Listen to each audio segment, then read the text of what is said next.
Attention all ambitious real estate sales and marketing professionals. Red alert, red alert, red alert. Are you ready to read this week's shocking newsletter? If you are, then fasten your seat belt and we shall safely blast away. Alright. Believe me, this really indeed a shocking news. Developers' margins shrinking amid cost concerns. What you are going to read or view will make you a more knowledgeable and productive sales professional. True? Jokes aside. Besides, knowledge is potential power. Within the context of this news bulletin, you will be more prepared to educate your customers, prospects, and clients on the latest happenings in the Malaysian property market proper. Believable? You bet. For starters, let's take a quick look at the current property market situations. Developers are concerned with the rising costs, especially the compliance costs with regards to property projects. There are uncertainties about their absorbing some of these costs on house prices and whether the house prices can be contained. Moreover, on the points of profit margins, these builders claim it is not worth the risk that they are taking. Furthermore, they have to give dues to the authorities such as the local, state and federal government. Additionally, they have to bear other costs such as labor costs, including the recent minimum wage hike. Lastly, the concerns on the slow release of the reserved Bumiputera units.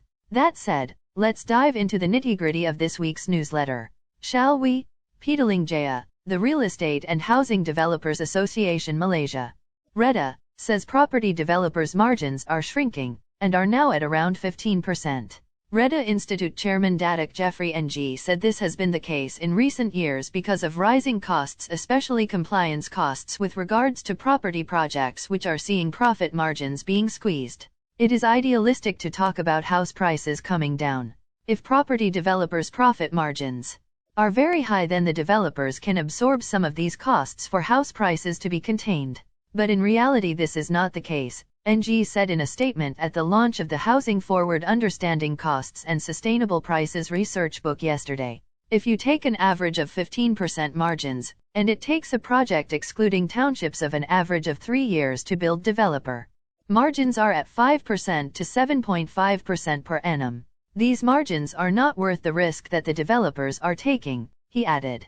According to the research book, generally a feasible property development should provide investors with a return of between 15% to 20%. A housing development spends over a minimum of 5 to 6 years from the first ringgit invested for land purchase to the closing of a project account, it noted. By industry practice, a 15% to 20% margin on such high risks and capital-intensive investment is fair, as it gives a buffer against various risk factors and is acceptable to financial institutions for funding purposes, REDA Institute said in its report.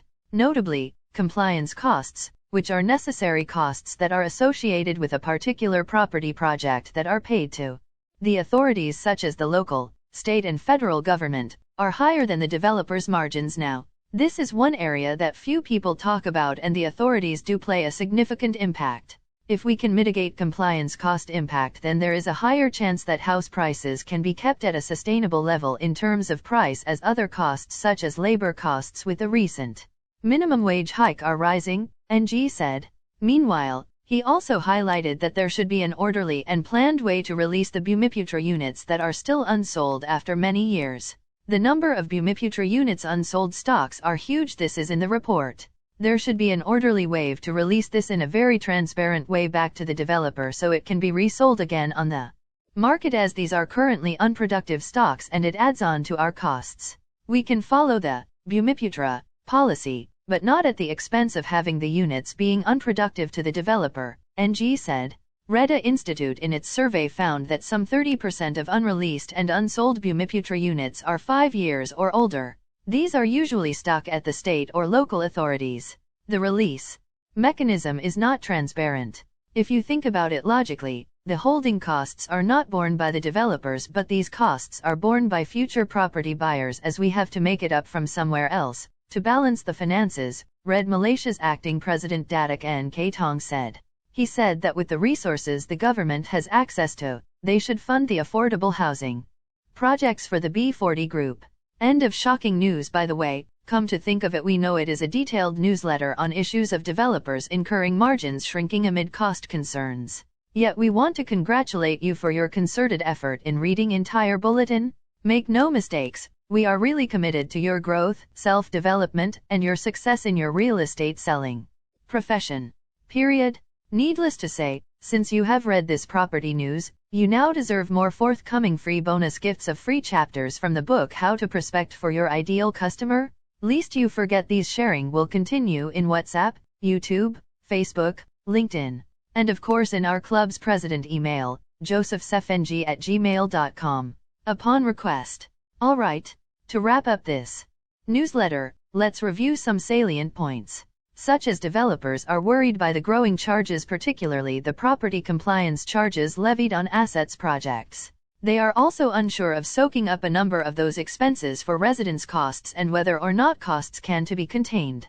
Moreover, on the factor of income margins, those builders, they feel it isn't really well worth the venture that they are taking. Furthermore, they must pay money to the government, including the local, state and federal government. Plus, they must suffer different financial charges inclusive of labor charges along with the latest minimal salary hike. Lastly, the problem at the slow sell-off of reserved Bumiputra units. End of Red Alert News. Extracted and modified from open printed source. Dated March 2, 2022. Thank you again. We hope to meet you next week's newsletter. Goodbye and best wishes. From me, Madam Florence, the virtual presenter to author CTM Joseph.